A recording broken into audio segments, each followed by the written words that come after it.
Hey, what's up guys? Cryptocurrency market is moving higher and higher. In this video, we'll take a look at some bullish news for Bitcoin, then Raoul Pal will reveal his crypto portfolio and he will explain how Ethereum might reach $20,000 by the end of 2021. Let's start with the cryptocurrency market. Bitcoin just had a nice spike. It looks like by the time you're watching this video, it might reach a new all-time high. Currently, it's slightly below $48,000, and we are very close to reach $1 trillion of market capitalization. Ethereum is also near its all-time high, slightly less than $1,800 per coin with a market cap of more than $200 billion. Ethereum's next milestone is $2,000 per coin, which means Ethereum has to increase by only 11%. Cardano EDA is doing pretty well as well. It's close to reaching $1 per coin. It's up by 112% for the past 7 days. Binance BNB is going parabolic. It reached a new all-time high. It's up by 136% for the past 7 days. Who has been holding BNB is probably very happy right now. Here is a very cool meme that I like to post.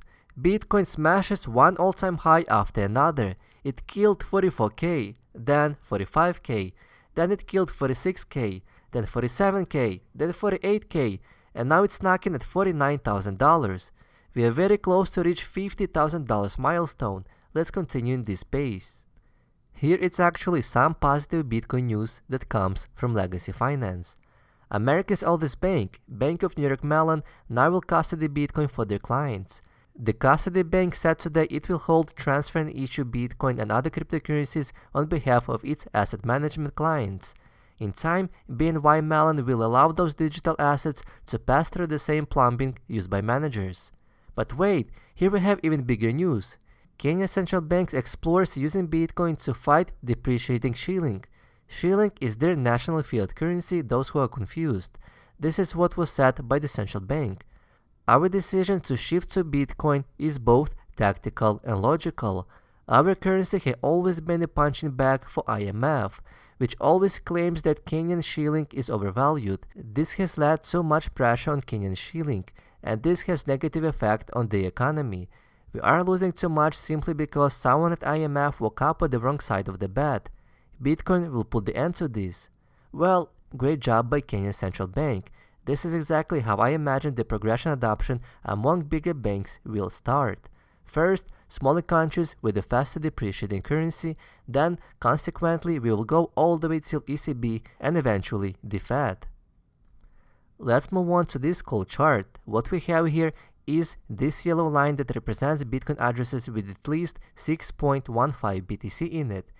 We can clearly see that this chart has close correlation with the Bitcoin price action.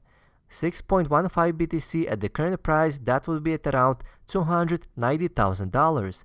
Congratulations to those people who were smart enough to buy some Bitcoin earlier at the cheaper prices, but most importantly, congratulations to those people who were smart enough to hodl Bitcoin and not trade it. By the way, there are more than 200,000 Bitcoin addresses with at least 6.15 BTC in it. Bitcoin makes more people richer than any other asset classes in the world. Another fun fact, Bitcoin balance on cryptocurrency exchanges continues to decline. Since January of 2020, the balance on cryptocurrency exchanges dropped from 16% all the way till 12%. It may mean only two things. First, cryptocurrency exchanges moving Bitcoin from the market and placing them into the cold storage. The reason they are doing that is when institution, corporation, or high net worth individuals buying a big chunk of Bitcoin, they trust the cryptocurrency exchange to custody Bitcoin for them. Secondly, it also means that retail investors moving their Bitcoin to their own hardware wallets. But of course, retail investors do not have that much capital comparing to institutions and corporations, and therefore a much bigger influence comes from the bigger players. Now, let's take a look at this video where Raoul Pal explains his cryptocurrency portfolio allocation and his Ethereum $20,000 price prediction. Let's take a look. Guess what? Nothing else looks like Bitcoin. And that's why we love Bitcoin. You know, it has a unique value proposition in the world. And many of these other protocols have their own unique value propositions. Many of them will not get network effect. And some that we don't even know of now will have massive network effects. It's the same happened with the internet. Same happened with mobile phone networks and almost any other network that we've seen. And so, Raoul, does that mean that you allocated 10 or 20%, like Lynn was saying she might do if she were to allocate? So I started at 80-20. The Ethereum's gone up a lot more already. And then I allocated more. So I'm like 60-35. And then I went further out the risk curve and I bought a basket of alts as well. Equally weighted. Which ones? Well, I'm not going to say because because I don't want to make it like I'm pumping anything, because the alts world is a little bit wild and crazy. So I didn't want to do that. But basically what I took was I just looked at ones that looked like they were getting network effects. I asked people on Twitter. I got 6,500 responses. So I could figure out, okay, what looks like they've got network effect here. I look at the charts, and as long as they're a reasonable size market cap, I just took an equally weighted basket because I've no clue and I just don't have time to understand these in the depth that, we've all had to learn Bitcoin in, and we're all having to get up to speed with Ethereum in. So I did that because I know in the end, everybody does what I've done, which is they go further out the risk curve. They do it in emerging markets. So you might start with the EM ETF, which is a very simple way of getting emerging market exposure. Then you might get more India exposure because you kind of favor that and it works for your time preference. Think, okay, India, I can see that this is going to work for the next 10 years. And then as that trend starts developing, you start buying all sorts of frontier markets because everybody's piling in the risk curve. And the same happens in crypto. And so you don't even know if they were like DeFi tokens. I've got a mix from derivatives to DeFi to DEX. I mean, I purposely made a kind of relatively balanced basket. It wasn't a totally random process, but it was just some of that, to try and get an overall balance of the space. I wanted interoperability. I wanted DeFi. I wanted fast payment networks. I wanted, just different things, different protocols that allow smart contracts, and just got an overall basket of that. Raoul, you did tweet that you thought ETH might well, and I'm quoting here, might well go to $20,000 this cycle. Are you still standing by that? It's all I did. No magic. I took the chart from 1 million wallets and 1 million wallets in Bitcoin. And where did it go? It went to 20,000. So I'm like, okay, there's a good enough guess. Does it hit that? Does it not hit that? Irrelevant. What it means, what I'm really trying to say in something like that is it's much larger than you think. And we've got some idea of an event that played out in the past that looks very like this.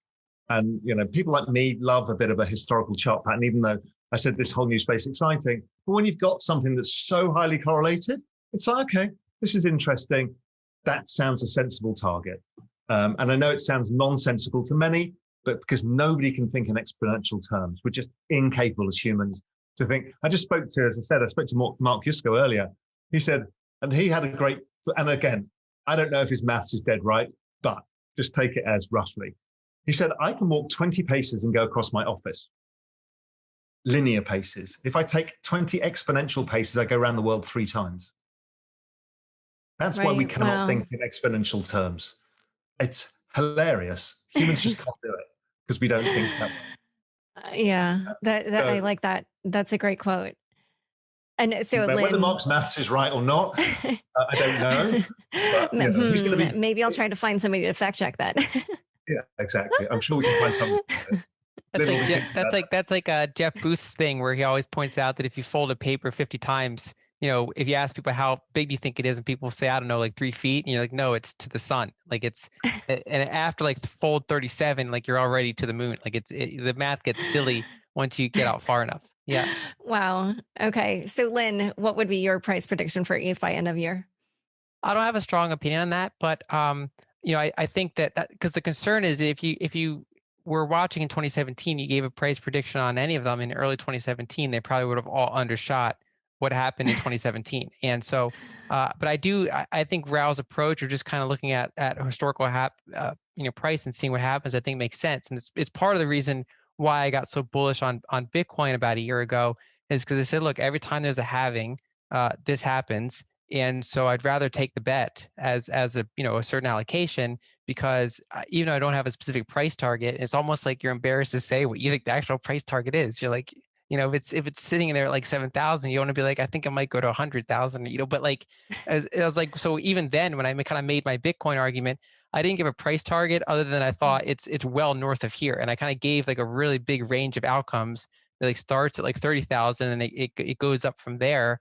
And so I kind of view Ethereum the same way, where if this is a good year for Bitcoin, I would expect Ethereum to also have a very good year, and in all likelihood probably outperform during the bull market of that phase. I wouldn't be surprised. And so I don't really know where the end of the year looks like. I just think it's probably north of here by probably a notable amount if I were to guess. Okay. Yeah, and again, right. I'd use exactly the same way. Look, again, none of us know.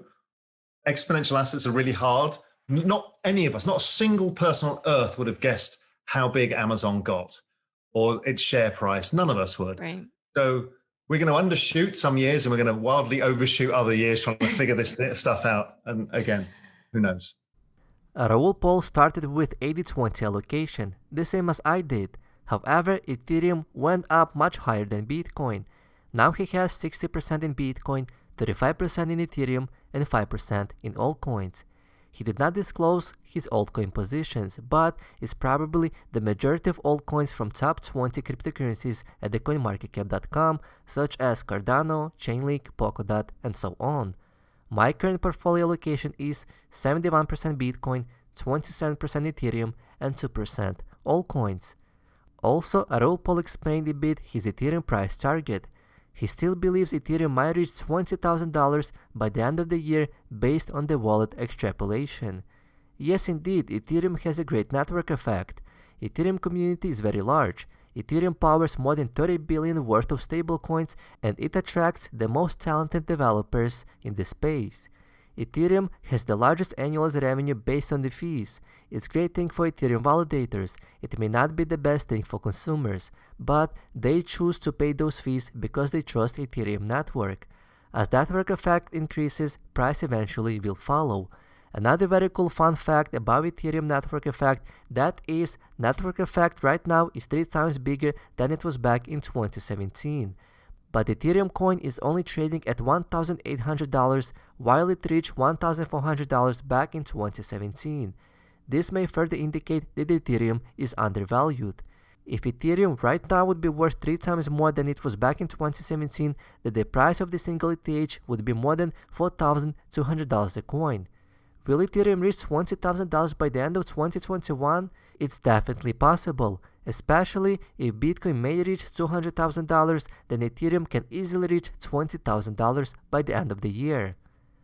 Let me know what do you guys think about $20,000 ETH by the end of 2021. Leave your thoughts in the comment section below, smash that like button and subscribe for more videos.